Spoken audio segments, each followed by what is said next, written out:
Pemirsa, KPU sudah menetapkan daftar calon tetap atau DCT anggota legislatif DPR RI dan juga DPRD maupun DPD. Kita akan bahas lengkapnya dalam segmen Fact Check bersama Marcelina Tumundo. Marcel, silahkan. Baik, Valen dan pemirsa, betul sekali bahwa dari DCT yang sudah ditetapkan dan diumumkan oleh KPU kemarin, sebetulnya pada saat penetapan calon sementara, KPU sempat membenarkan bahwa terdapat sebanyak 68 nama caleg yang merupakan mantan terpidana dari berbagai kasus, termasuk dari kasus korupsi. Payung hukum terkait pemilu memang memperbolehkan mantan terpidana untuk maju dalam kontestasi pileg. Tapi ada sejumlah syarat yang harus dipenuhi supaya hak-hak masyarakat untuk bisa memilih pejabat publik yang dapat dipercaya dan juga bersih tidak terciderai.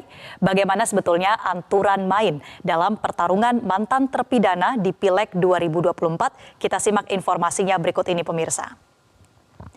Apa sebetulnya yang menjadi syarat dari caleg yang merupakan mantan terpidana? Syarat-syaratnya diatur dalam PKPU nomor 10 dan nomor 11 tahun 2023. Ada 4 poin atau syarat yang sudah akan kami jabarkan untuk Anda.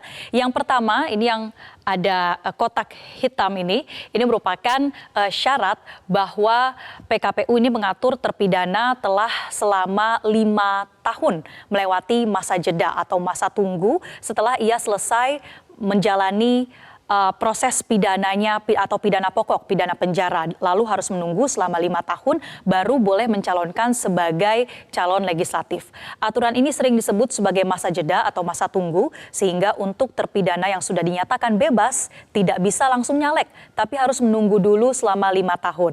Kalau kita mengutip dari putusan MK nomor 87 tahun 2022, waktu selama 5 tahun ini dipandang cukup bagi seorang mantan terpidana untuk ia bisa berintrospeksi diri, kemudian bisa kembali beradaptasi sebelum nantinya bisa mencalonkan lagi dengan harapan tidak mengulangi tindakan pidananya. Kemudian kita lihat syarat yang kedua, ini adalah soal rekam jejak. Bagaimana seorang caleg mantan terpidana ini, ia harus mengumumkan status hukumnya kepada publik bahwa ia merupakan mantan terpidana kasus apapun termasuk kasus korupsi. Proses pengumumannya bisa dilakukan dengan mengiklankan di media massa atau dapat mengumumkannya di suatu media yang dapat diakses secara luas oleh publik. Kita lihat syarat-syarat yang berikutnya. Syarat yang ketiga adalah caleg ini bukan merupakan pelaku kejahatan yang berulang-ulang atau residivis.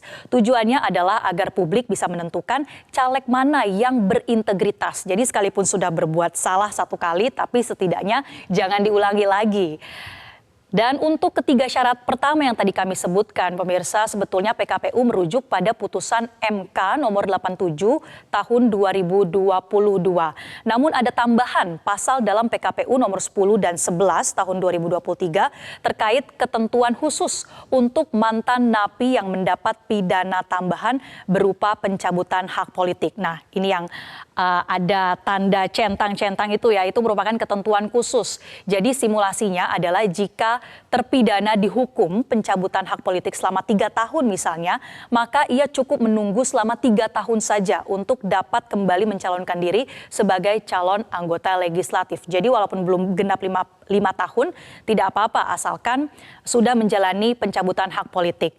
Terkait dengan tambahan pasal dalam PKPU ini sempat menjadi perdebatan, bahkan dilakukan uji materi di Mahkamah Agung. Putusan MA pun memerintahkan KPU untuk mencabut pasal pengecualian ini terkait pencabutan hak politik, sehingga mantan terpidana tetap harus menunggu selama 5 tahun setelah ia bebas sebelum dapat kembali mencalonkan. Lalu bagaimana dengan pemilu-pemilu sebelumnya? Kita akan coba berkaca pada pemilu tahun 2019 khususnya Pileg. Ternyata pelaksanaannya ada sedikit perbedaan dibandingkan dengan tahapan Pileg untuk 2024. Yang pertama adalah untuk Pileg di tahun 2019 kemarin terdapat 81 ex-napi korupsi. Spesifik ya untuk kasus korupsi, dan mereka ini dicalonkan sebagai anggota legislatif. Rinciannya adalah 23 caleg DPRD provinsi, 49 caleg DPRD kabupaten kota, dan 9 caleg DPD.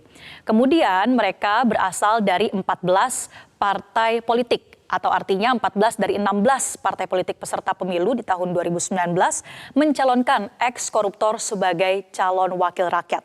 Menarik untuk kita cermati nanti dari puluhan parpol peserta pemilu 2024 berapa banyak kira-kira yang mencalonkan mantan narapidana. Dan kemudian untuk di tahun 2019 ini yang juga menjadi suatu bentuk transparansi bahwa masyarakat bisa mengetahui siapa saja nama-nama caleg mantan koruptor karena KPU mengumumkan nama caleg eks-koruptor meskipun tidak dipajang di TPS, tapi setidaknya kalau Anda cari sekarang di pemberitaan itu masih bisa diakses siapa saja nama-namanya. Pertanyaannya, bagaimana dengan DCT anggota legislatif pemilu 2024, daftar calon tetap yang sudah diumumkan? Kita lihat pemirsa.